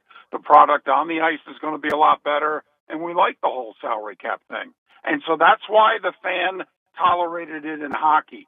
Whenever they resolve this, they can have a long lockout, Tom, if you can watch any team from anywhere in the country with no blackout. If it's not $3 to watch Major League Baseball for the season, if they can resolve it and there's some salary structure, the baseball fan, I think, will come running back. But they got to resolve all these issues, and there are a lot of them. No doubt about it. David Moulton has been our guest. David, I appreciate you so much. Can't wait to get you back in your little studio and have you on your smiling face on WZZN TV with us. But in the meantime, it's great to be able to talk to you, and we'll do it again next week. We'll have a Final Four. Get that T-shirt ready. I'm a large to extra large. If you think it'll shrink, make it an extra large. Otherwise, get it ready. You're what? Get it ready. What do you mean you're a large to extra large? On what planet? What were you? You were a large to extra large in the 8th grade. What are you talking about, a large to extra large? I've lost 40 pounds, Tom. Oh, did you really? Oh, good job. Yeah. Good job by you. I didn't realize. Yeah. Boy, that your tone of voice there is great. Well, large or extra large, you fat piece of blank. There's no way you're a large or extra large. Tom, I've lost 40 pounds. Oh, really? Good job by you. Yeah, it's a good job by you. You're a large. You got a 2X head. Yeah. You got a 2X head on a large to extra large body. Oh yeah, got a 3X head. Oh yeah, it's like Fred Flintstone. Absolutely. Good thing I'm not giving away hats. The beard helps. The beard does help. I will say that. All right, man. Appreciate you as always. All right. That's it. He lost 40 pounds. God, 40 pounds. I wish I had seen him. Yeah, you really need to see him. I mean, the beard he's got right now. Can you tell? Oh, my goodness. Yeah. What kind of a beard does he got? Does he got full blown? It's full blown. Like he is. I mean, it's not like mine. It's not tight like mine. It's actually coming off his face. It looks like he's about to throw on some flannel and go out to the woods. So this is about as long as mine gets, to be honest with you. I'm getting real close to trimming it. I also have another issue, John. Something died in my studio. In the walls. Underneath. It's not me. It's either underneath. You know it's right underneath you. It's either right underneath me, but this is early in the year for something to be dead. There's an animal that died somewhere either under the studio or in the ceiling of the studio or in the walls of the studio. My studio, the Big Dog Production Studio. Something is dead here, animal-wise, because this is. I know what I know my funk. When I get funky, I know my funk. This is not Big Dog funk. This is a dead animal funk, and I can't figure out where. And I thought by now, I noticed it yesterday. I thought by now it would be gone. I don't know how many days it takes for this animal to decompose, but it needs to be dead. All right, we get a break. We'll come back. Phone calls are next. Line up behind Grumpy, and you can get in. 256-576-4977 on the Thom Abraham Show. I might want to take care of that. You're listening to the Thom Abraham Show on 97.7 ESPN The Zone. This is Brent Musburger's VSiN Action Update on 97.7 ESPN The Zone. Drivers who switch to Progressive have an annual savings of nearly $750. Progressive.com. March basketball continues for the Auburn Tigers. They're in the quarterfinal round of the NIT. Tigers hosting the Nevada Wolfpack as 9.5-point favorites today, 154.5 the total. Auburn the betting favorite at 2-1 to win the NIT. Alabama's Nate Oates is 8-1 to be the next head coach at North Carolina after the firing of Hubert Davis after 5 seasons at UNC. Davis 125-54 with the Tar Heels. The Crimson Tide preparing for their Sweet 16 matchup on Friday at the United Center in Chicago as 9.5-point underdogs against Michigan, 175.5 the total. For more, go to VSIN.com. Mike Sennett, 97.7 ESPN The Zone. Check out our latest Zone deal. Field Day. With spring break coming up, there's no better way to save some money and stay in town at Huntsville's go-to spot for fun, flavor, and unforgettable memories. Whether you're here to watch the big game or create your own memories, it's Field Day, our latest Zone deal. Just head over to our website, 977ESPN.com. Zone deals on 97.7 ESPN The Zone. If hunting and outdoor recreation are your passions, it all starts with the right property. That's where I come in. I am Bo Butler with Southland Realty and Auction, a hunting and recreational land specialist and a Jackson County native who sees land through a hunter's eyes. Just as you trust your guide on a big game hunt, you can trust me to find the perfect property for you. Thinking of selling? Let me help you make your land attract buyers. Remember, Bo knows land. Call me at 256-609-0512. Specializing in simple and affordable rentals, McCurry Van and Car Rental can make sure you have just the right vehicle for your next family vacation, weekend getaway, or if you just need transportation while your vehicle is being repaired. McCurry carries Ford Transit vans and Mercedes Sprinter vans, trucks and work vans, and more. And they offer discounted rental rates for long-term rentals. Now with 4 locations: Athens, Muscle Shoals, Coleman, and Huntsville. Log on McCurryRentals.com to make your reservation now. That's McCurryRentals.com. Thom Abraham here for my longtime friend Mike Owen of Owen Home Appliance. You know, Mike has over 25 years experience in the appliance industry, and since 2017, Owen Home Appliance has served customers in the Tennessee Valley with a focus on quality products, affordable prices, and excellent customer service. Owen Home Appliance prides themselves on community involvement as well, sponsoring local teams and events while making sure that you get the right appliance at the right price. Visit their highly interactive showroom in Lacey Springs, just 8 miles south of the river on 231. Have you ever turned your back on God Have you ever absolutely known the right thing to do and just turned around and walked away in disobedience? I know that I have. Aren't we thankful for our great and merciful God who loves us and forgives us and remembers our sin no more? I'm so thankful that his mercies are fresh every day. I need that, and I suspect you do too. Hey, I'm John Dees, pastor of Cross Point Church, and if you're looking for a church home, come see us. We're smack dab across the street from the YMCA in Madison, and check us out at cpcfamily.org. What does it mean to be a part of the Southeastern Conference? That you paint your body, your car, and your dog your school colors? Maybe. But it means more than that. It means your alumni network includes the state, the country, and beyond. It means your school ring doubles as your resume, and yeah, you better believe it means more titles, like doctor, CEO, and your honor. Because this is the SEC, and here, it just means more. What does it mean to be part of the Southeastern Conference? That yours is the only conference with its own chant? Well, yes, but it means more than that. It means a study abroad program that might include reforestation in a mangrove swamp in Australia. It means finding your calling, your future spouse, your startup's co-founders, and of course, grilling tongs that play your fight song. This is the SEC, and here, it just means more. 97.7 ESPN The Zone. This segment of the Tom Abraham Show is brought to you by Ross Roberts and his team at Valley Equipment Rental, and they have a brand new product for you. If you happen to be standing on a concrete or tile floor, Valley Equipment has the exact machine for you. Now, whether it's new construction or daily work environments or an area that's been neglected for far too long, the Valley Equipment team of experienced professionals can help you get the right floor scrubber or sweeper for your needs. Call Valley Equipment and ask them for more details on how they can help you out today. He was trapped inside a dead-end hillside, riding on his fear hunchback. Was every one of those yellow green? I'm telling you, 30,000 pounds of bananas. Yes, there were 30,000 pounds of bananas. You got to explain 30,000 pounds of bananas. What am I missing? I don't know how you're missing anything here. What am I? It's pretty cut and paste. I don't. Give me the relevance. I don't know. 30,000 pounds of bananas. Does that have to do with the dead animal? No, no, not the dead animal. Think about the guy who sings it, Oh, I don't know who it is that sings it. Well, maybe the Philip will let you know one of these days. Oh. He's our go-to guy on that stuff now? Yeah. Let's just say Philip really likes this artist. So. Oh, really? Yeah. Okay. And apparently now it's his new name. So. Oh, that was Harry Chapin? Yeah, it was. I've never heard that song either. Something about Cats bananas. in the Cradle, man. Harry Chapin's Cats in the Cradle. Yeah, that's what Great I think song. about. Why would you go with that song? That's Harry Chapin?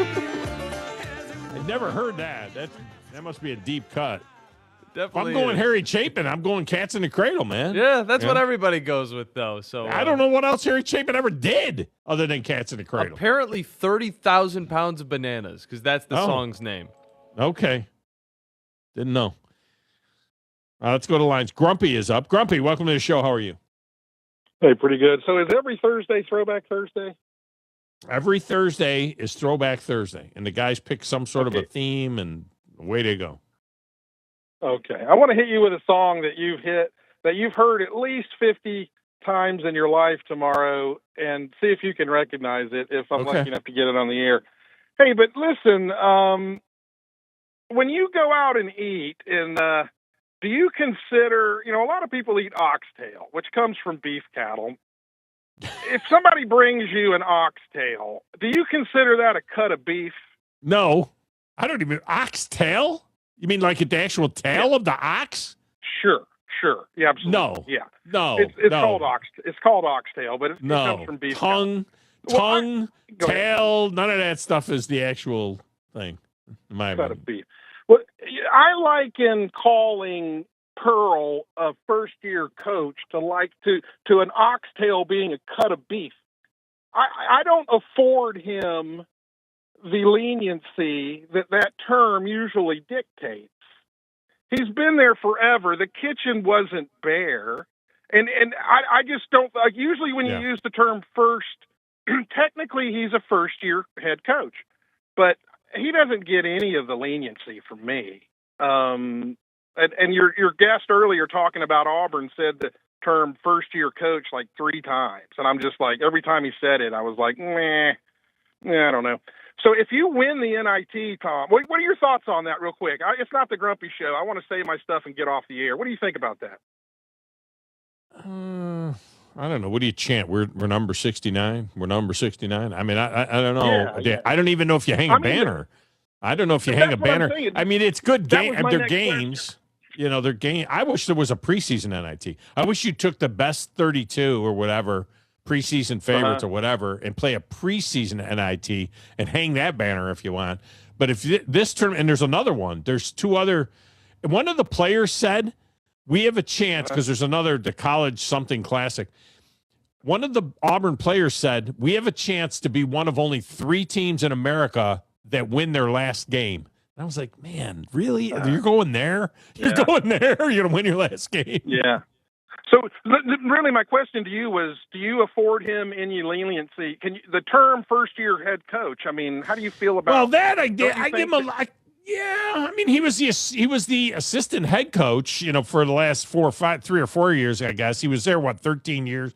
But he has never been a head coach at any level. And I think even if your dad is the head coach and you're side by each with him the whole time, it's still the first time you're making that final decision. The thing that rubs me a little bit is they're giving him credit. And I see he's going to be the Auburn's first-year coach to win 20 games. Well, he had to play in this tournament to get to 20 wins. You know what I mean? So they got 20 wins. They get 20 wins tonight. If they win tonight, you're going to see headlines that say he's the first coach in Auburn history to win 20 games in his first season. Well, his first season, he took over a pretty good program, and 20 wins was it wasn't 20 wins in a regular season. It was 17 wins in a regular season. Yeah, that goes with, first-year head coach. For someone long in the tooth like we are, that implies that you're taking over a program that was most likely in trouble or most likely had problems winning, and it just doesn't apply to this guy, man. And real quick here, man, I play fantasy football and DraftKings. This is for everybody that plays DraftKings or anything like that. You have the casino side and you have the DraftKings side, and if you can win money on the casino side, even if it's a few bucks, it will pay for your fantasy because they're linked together. And I put money in 3 years ago and hadn't put any in since, and I play quite a bit. And how I do it, Thom, is I see a bet here that everybody can win if they do it the way I'm telling them. UConn is 25-1. They're in the Sweet 16. That to me is what I call a long bet because there's enough room underneath it to bet their opponent in each level, because Elite 16, Sweet 16, Elite 8, Final 4, there's not enough games there to get beat. So if you bet $5 on UConn to win it all, you're going to get paid 25-1. So you make that bet, and then you bet $6 on their opponent. And so if Michigan State beats them, you win $6. If Michigan State loses and UConn moves on, you repeat the process all the way through to each opponent. You bet against them, and that 25-1 pays out enough to where you're gonna make money either way. It's a free bet. I mean, it's the money's right there if anybody wants to look at what I'm saying. And I do it every year, and I make money every year. And the casino side pays for my DraftKings side because I keep replenishing my funds. Yeah, it's an interesting bets. Yeah, it's an interesting thing. It's like having a parlay, a 3-team parlay, and 2 legs of the parlay go, and then you bet the other game, the other side, and then this way you either cover your parlay or you win the parlay. One way or the other. So it's hedging. You're hedging a bet. Yeah, you're hedging it, and you can. I think Vegas got the 25-1 wrong, and that's what you're looking for. I think that's a little long. It's a little high, and there's room underneath there to make 4 bets and hedge everything and come out a winner either way. Thanks, man. I appreciate you. That's an interesting way to look at it. No doubt about it. All right. Let me throw something out there. this came from the mouth of LeBron James yesterday. He was on a podcast that is hosted by Steve Nash. Okay. Great player. Great former player.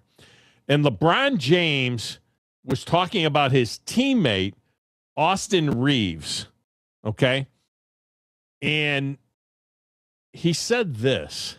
I went back and watched a lot of his Wichita State highlights and games, and then a lot of his Oklahoma highlights and games as well. The first thing I noticed, he didn't play like a white boy. It was very different. His wiggle was very different. I mean, I grew up in Northeast Ohio, so I know white guys playing like white guys and white guys playing like the brothers. Right. And what I could see in his game is that he had a lot of wiggle to his game. So what are the white guys that play like white guys? And look, I'm not sensitive to this stuff. I'm not like I don't get all tore up sensitive to it. What bothers me about it is if it was a white player saying he played like a black boy, where are we going? Where are we going? I think Luka plays like a white boy. I think that Joker plays like a white boy. I mean, some of the best. What is he saying? You know, white guys that play like black guys and white guys that play like white guys. Larry Bird played like a white guy. Steve Nash played like a white guy. I mean, it's a disservice to all white players. But the point is, if it were, I mean, just think about it for a second. Think about the dismissive. I mean, let's call it what it is: racist. I went back and watched a lot of his Wichita State highlights and games, and then a lot of his Oklahoma highlights and games as well. The first thing I noticed, he didn't play like a white boy. It was very different. His wiggle was very different. I mean, I grew up in Northeast Ohio, so I know white guys playing like white guys and white guys playing like the brothers. Right. And what I could see in his game is that he had a lot of wiggle to his game. So you got to play, if you're a white guy, you got to play like a brother to be good in basketball? Is that what he's telling me? I think Shaq played like a white guy. I don't know. I don't even know what that means, to be honest with you. I mean, he's talking about wiggle. I don't know what he means when he's talking about, you know, like I say, you know, like you mentioned Luka Doncic, you know, his teammate. And you look at Joker and you look at some of the other guys. Dirk Nowitzki, did he play like a brother? Is that why he was good? Or was he good just he played like how he played? Larry Bird didn't play like a brother. He had no wiggle. There was no wiggle there. Again, I joke about race. You know, I come out of a locker room and, you know, always had a good time with that stuff. That's not my point. My point isn't that. My point is that how come LeBron James can get away with that and not get lambasted for it? My point is, if a white player said, you know, he's a white guy that plays like a black boy, I don't understand it. Or if they said he's somebody that plays like LeBron and is always flopping around on the floor like a fish out of water. I mean, I don't know what he's saying. I don't know what he's saying. But nobody will say anything about it. It's okay. You can get away with it. All right, we get a break. Come back, wrap it up next. Thom Abraham Show.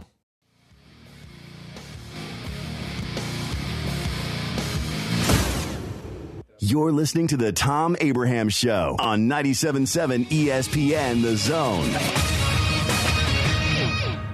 Eagle Masonry and Insulation. It's right there in the name. Eagle is your one-stop shop for block, stone, or brickwork, monument signs, and outdoor kitchens and fireplaces. Eagle also offers the finest craftsmanship and insulation, including fiberglass or spray foam insulation, and of course, insulation removal. Philip Love and his team have years of experience, bringing the region the best in masonry and insulation services. For more information and a quote, visit insulatewitheagle.com or call 256-755-1556. Eagle saves you time. Eagle saves you money.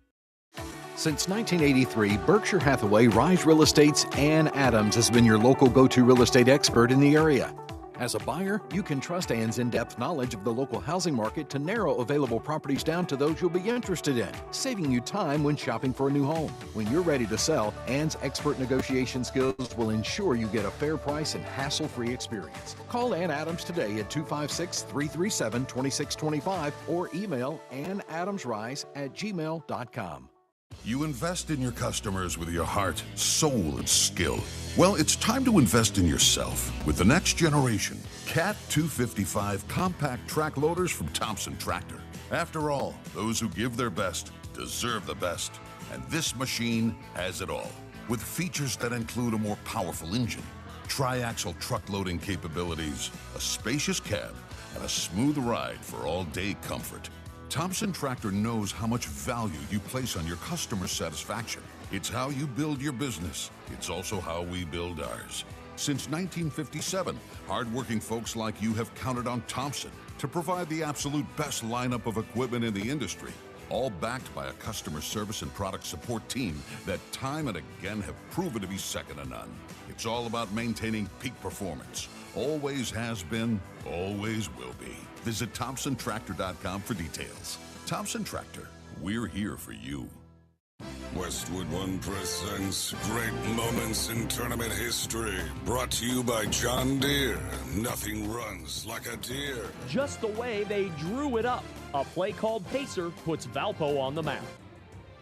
March 13th, 1998. First round in Oklahoma City. Valparaiso and Ole Miss. Valpo down by 2 and the ball at the wrong end of the floor with time for just one shot.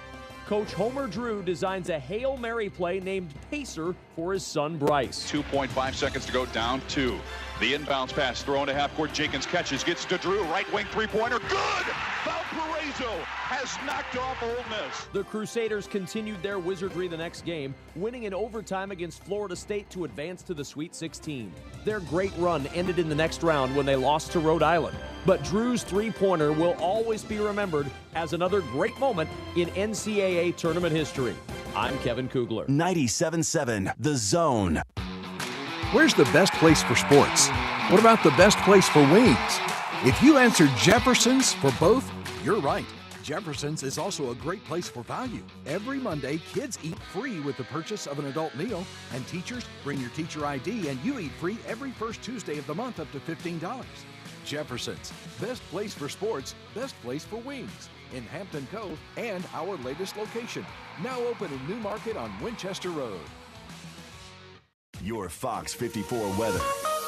I'm Chief Meteorologist Jordan Dressman. A partly sunny sky this afternoon. Temperature's going to climb into the low and mid-70s. Really going to be a fantastic day. We drop into the mid and upper 50s as we head into the overnight early Thursday morning. A mostly to partly sunny sky. Thursday afternoon, we're going to be much warmer. Temperatures climbing into the lower 80s. Upper 70s, lower 80s expected for your Friday. Rain chance moves in Friday afternoon and Friday evening. Your Fox 54 weather. Only on 97.7 ESPN The Zone. 97.7 ESPN The Zone. This segment of the Thom Abraham Show is brought to you by the award-winning service department at Woody Anderson Ford. That's right. They take care of the routine checkups. They keep your Ford or other brand in perfect working order. But if you have a bigger problem, they got these expert service technicians that can diagnose it, use state-of-the-art tools to get it resolved. I take my vehicles there. I've been doing it, for nearly 20 years now. It's Woody Anderson Ford and the service department. Second to none. Check out Woody Anderson Ford today.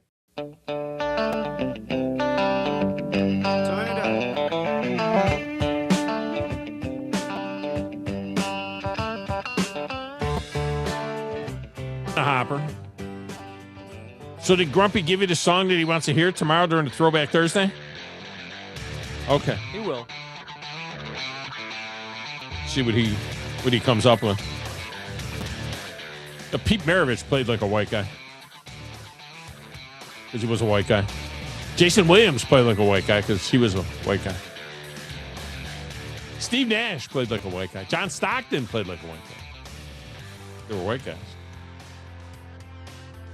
What are you going to say? I'm kind of in the middle, you know what I mean? Italian guy. You're as white as they come. Yeah, right.